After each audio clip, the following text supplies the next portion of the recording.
The idea behind drawing God was simply, sometimes we don't know how to pray with the other part of our brain. So when we stop and we think about what is it that God looks like? Well, God looks like something different to every single person. Artists pray with their paintbrushes and their music and all that stuff all the time, and I just think it was kind of fun to just see what was going to come up in the imaginations and the hearts. The whole idea behind drawing God is just simply to let everybody pray with their imaginations and pray with their minds. And last week, after a trip to the museum, I was inspired to draw like Picasso. How many of you know who Picasso is? I'm wondering. But Picasso used to draw some really wild pictures, okay?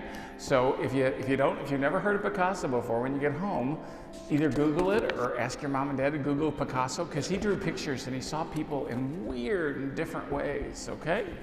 He saw them in weird and different ways. This urge to draw something beyond spectacular followed me home and would not leave my side. So what should I draw? What should I draw? I thought as I sat quietly, listening to my mind and heart. That's when I heard them whisper, and I decided to draw God.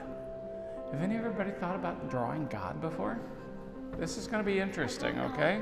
So she decided in her heart that she was going to draw God, okay? So grabbing a yellow crayon, she says, I drew the brightest sun. It was so dazzling and radiant that my cheeks throbbed. Its rays were so long, they poked at my heart. Staring at the drawing, I knew that I had drawn God. See your picture of God? Okay? She said she knew that looked like God, all right? Because that's what she drew when she thought with her head, and she thought in her heart. That's what she drew. So the next day, she says, I took my drawing to school and showed my best friend, Peter. Look, I drew God. And Peter looked at me and he chirped, Emma, that's not God, that's the sun. At first, I wanted to argue with Peter because I knew that it was God. God is light. But instead, I decided to go home and to draw God again. All right? So this is her first picture of God. But she decided she was going to go home and draw God again because that didn't look like God to Peter. All right? And so Peter said, that's just the sun. All right? So this time, she said, I grabbed a brown crayon and I drew a loaf of bread because it was a loaf of bread that my mother made, and it makes me feel warm and tingly inside when I eat it. My mother says that bread reminds her of God's grace.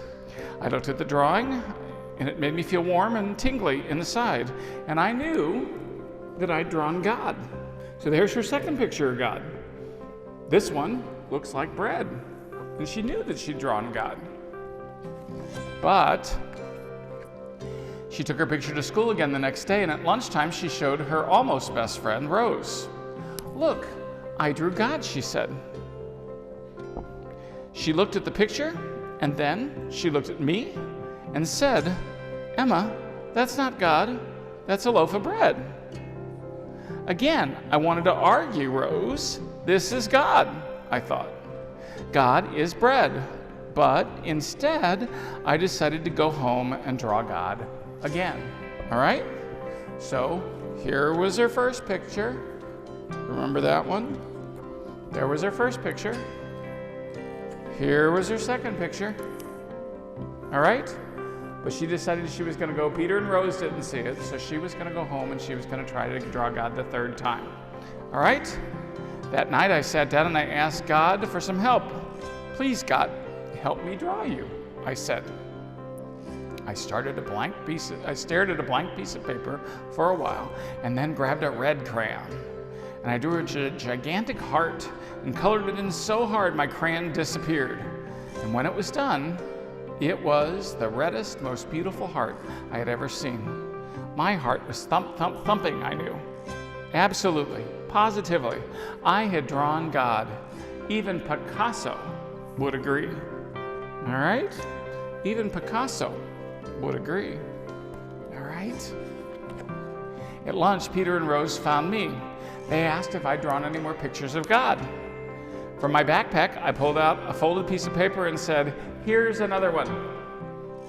Peter opened the paper and he squawked, This is a drawing of a part, not God. And Rose chimed in. Emma, God is not a Valentine. This time, I wanted to jump up and down and scream, God is love. Instead, I took the drawing back and I tucked it away. As I walked home from school, everything felt heavy. Okay? Everything felt heavy, Emma said. That night, I didn't feel like Picasso. Kneeling next to my bed, I asked God for some more help. God, please help me to draw you so that my friends can see you. Emma's a little down, isn't she? Okay? By Friday, it seemed as if everyone in the school knew about my God drawings. Everyone was looking at me. I was waiting for them to point and laugh, but for the first time, I didn't care what anyone thought about my drawings. I felt a comfort that would not leave my side. I knew that I had drawn God. God knew that I had drawn God. And maybe Picasso knew too. Finally, that felt like enough. But on the following Monday, something beyond spectacular happened. So what do you think happened over the weekend? We're gonna see. Everyone at school was drawing God, and every picture was different. Everyone at school was drawing God, and every single picture was different. I'm going to tell you there's no right and there's no wrong, okay? Everybody sees God different, and I hope you remember that from this story. Emma drew lots of different pictures of God, and you can draw lots of different pictures of God too. Doesn't have to just be one, but it's your version, whatever God looks like to you, okay? There's no right or wrong. We're just going to draw them and see what we're going to do. We're going to invite all the big kids, meaning the grown-ups, even the 80-year-olds, to draw God too. Because I think it's going to be kind of fun to see what everybody's different pictures of God are, okay? So I'm going to show you the one I drew almost 30 years ago now. So on my picture, okay, that I drew for my 33rd birthday, all right, I was sitting there thinking, I was like, okay, well, where's God in the middle of all that? And so I kind of made all the different movement of my life. And then I thought about God's love for me, which is right in the middle. And then I thought about all the different seasons of my life and all the different pieces of my life that I've been through. And so when I did that, I drew the different seasons, okay? And then there's those little white spots. Everybody thinks they're the moon, but they're not. You know what they are? Those little white spots are the parts of me that I don't know, the parts of me that God isn't finished with yet, the parts of me that God's still drawing. And so I put all that together, and coming together in Jesus and the cross, my life, God's love, the seasons of my life, and the parts of me I don't know.